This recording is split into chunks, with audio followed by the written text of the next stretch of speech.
McMurray was the hub of the North. They called it the hub of the North for a long time. Just everything and anything going to the north came through McMurray. So few people know that history and know the importance of the indigenous population and the shipping industry to the history of Fort McMurray. They kept the lifeline of the North open for sure. Very important part of the survival of the northern people. There wasn't a family that the shipping industry didn't touch here in McMurray. It all came through McMurray. It's just a real important river system.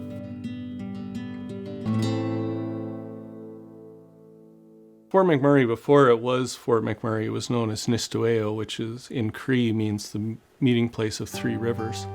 And that's one of the reasons why it was so important, was that connection and the ability to connect all these different watersheds.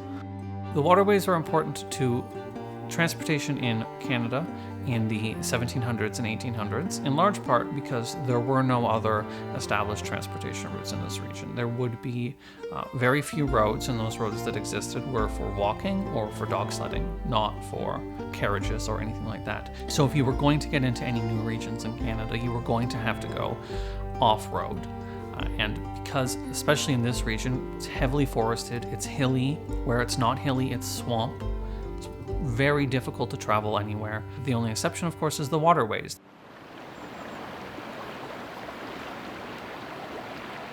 The voyageurs, the fur traders, came from Montreal and they followed the waterways, what is now the North Saskatchewan River. And then there's a series of lakes that connect in northern Saskatchewan, and Clearwater River runs into the Athabasca River at Fort McMurray. It's an interesting place because when you see the river in Athabasca, it just flows through quietly. It's a lazy river, wide and smooth. And then as you go downstream towards the Grand Rapids, it narrows, the banks become steeper, and there's sandstone and rocks that fall out of it. And you really think about how people had to work to make their way from Athabasca to Fort McMurray. It really was probably a treacherous route to take. Peter Pond was a fur trader. I believe he was an American, and he came from the east and set up his trading post in Fort Chipewyan in, I think it was 1785 or very close to then. Peter Pond was attracted to this area as a fur trader. The money they must have made from fur trading must have been substantial, so that they could ship furs from here back to Montreal and over to Europe to make hats or whatever they did with them. And he was the first one up here, so that he had more or less a monopoly for a few years anyway on the furs from here.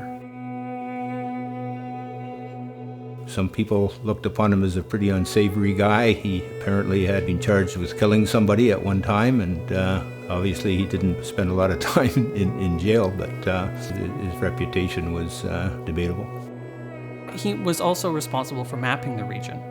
So he worked on a map with local First Nation guides. The maps were interesting because they're inaccurate. And so there's two schools of thought as to why they might be inaccurate. One of them is that he misunderstood the information that his First Nations guides were giving him. The other, because he was competitive and somewhat violent-tempered, he might have deliberately fabricated some of the details on the map to mislead rival fur traders. Of course, it's impossible for us to know which. You can't imagine how tough these guys were and just how well they were in the woods and being able to adapt to all the different things that they come across. Rapids and mosquitoes and flies. You also were always against the power of the water, and that's a great thing because there's a lot of power in the water, and sometimes you don't realize it when you see it going by, but there's possibilities of undertows and currents. If you broke a leg, you're in serious trouble. If you became sick or you had an injury, it was almost a death sentence for you. Our people were really the guides for the new Europeans that came into this country, right from St. Lawrence all the way through Canada. And they also helped them to survive by helping them with getting some food and clothed them so that they don't freeze. Because of that, the First Nations did their work by helping the explorers come through Canada and up into the territories. They were using canoes. Everyone had canoes. And they were searching for furs like beavers, muskrat. Depends on what time of the year, I guess. You know, they had to travel in the winter time too. And like, they probably stay in a teepee for the, you know, a couple of weeks or whatever. They're just looking for fur. Just looking for food, live off the land. Those first explorers and stuff, they were completely and totally dependent on their indigenous guides. If indigenous people didn't like the people they would work for, they would often just leave, and it would be really tough for the explorers to do the jobs that they were expected to do. They used to use the tar sands right off the river banks. They would collect the tar sands and then use that tar to patch up the canoes, amongst other things that they used the tar for. Early 1800s, the boats were getting bigger. They started using York boats. More and more supplies were coming through, and more fur was being shipped out. Once the north started opening up, there was more need for more fur trading, more need for supplies, and McMurray all of a sudden became a very busy port. In the late 1800s, you had a railway system entering into the central Alberta area. Then, in the early 1900s, steel craft started moving in, steel boats. Now you've got not just one sternwheeler working on the river, you have 2 or 3, 4. It became busier and busier and busier. More ships were needed, more freight, more boats required to move the freight, bigger barges, more barges. The docking system increased tenfold. A lot of the families that were involved in the earliest fur trade and leading guides and such, they continued to live in the region, continued to work in the region, continued to work on the boats in the region right into the 1960s. So the grandchildren of a lot of those earliest voyageurs, Métis trackers and First Nations trackers, they would later become the captains of some of the earliest steamships that would travel on the Athabasca River, from the cooks to the laborers to the captains. Indigenous people were integrated throughout the first steamships in the region.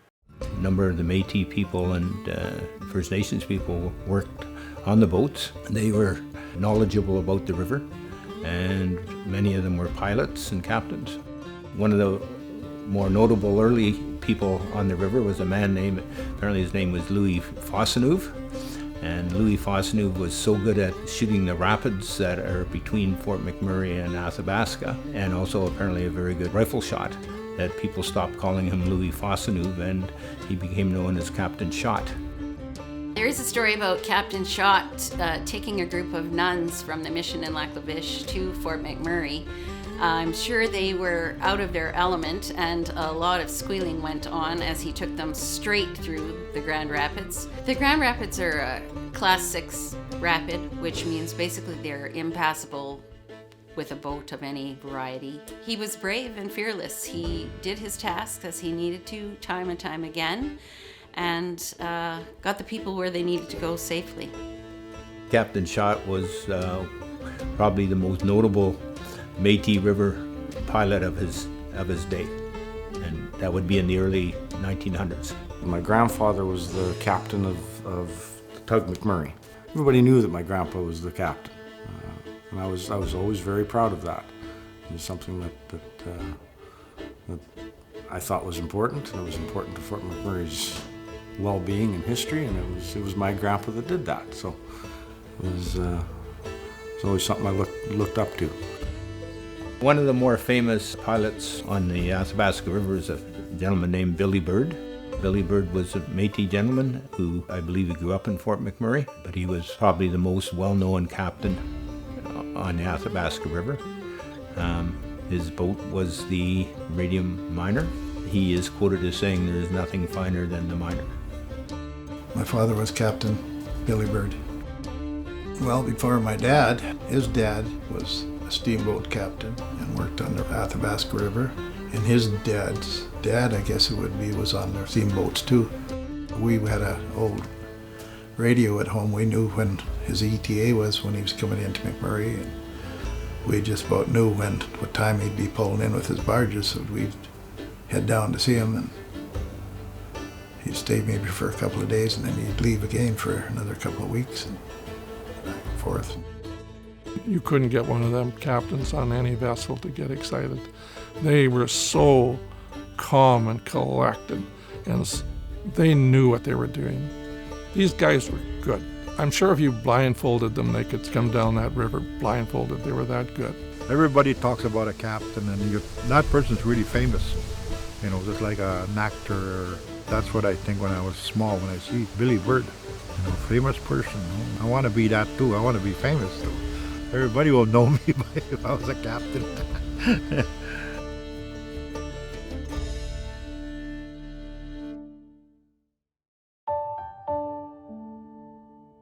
In the 70s, it started really dying out. Now, all of a sudden, things are changing. You have a railway now that's going to Hay River.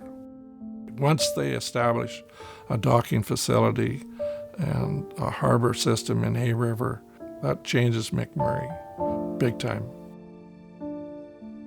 McMurray loses the freight for all the north on the Mackenzie, basically, and it was sort of sad to see it all go.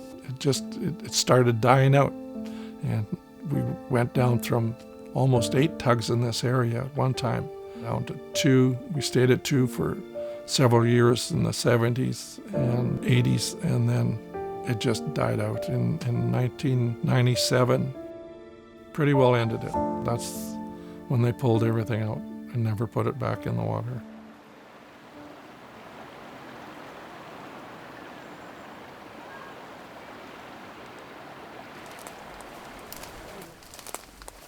Well, as far as I know, this could be the last resemblance of a paddle wheeler that applied our river system.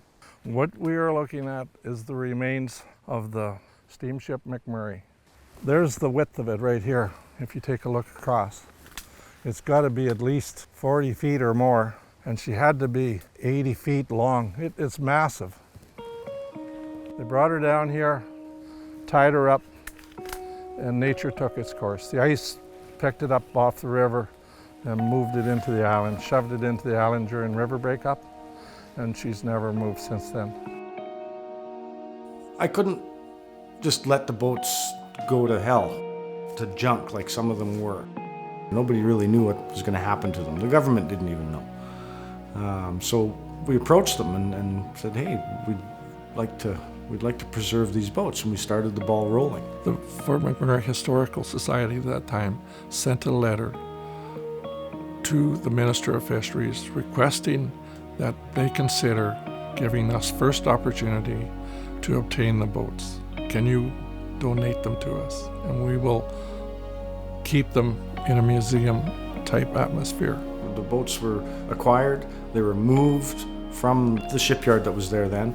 They moved them here.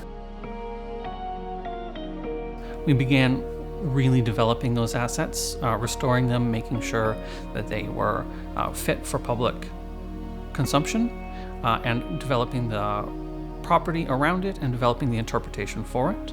We were able to open in 2014 to the public and have been slowly developing that asset since that time. So it's preserved, and it'll be preserved for generations. And for me to bring my kids here or people that aren't from McMurray and take them through and walk them through the boat and tell them what it did is an eye-opener for them. Because honestly, when you come down this road and you see these boats, they're awfully big boats for the middle of nowhere, or northern Alberta. So without any explanation, they're just nothing.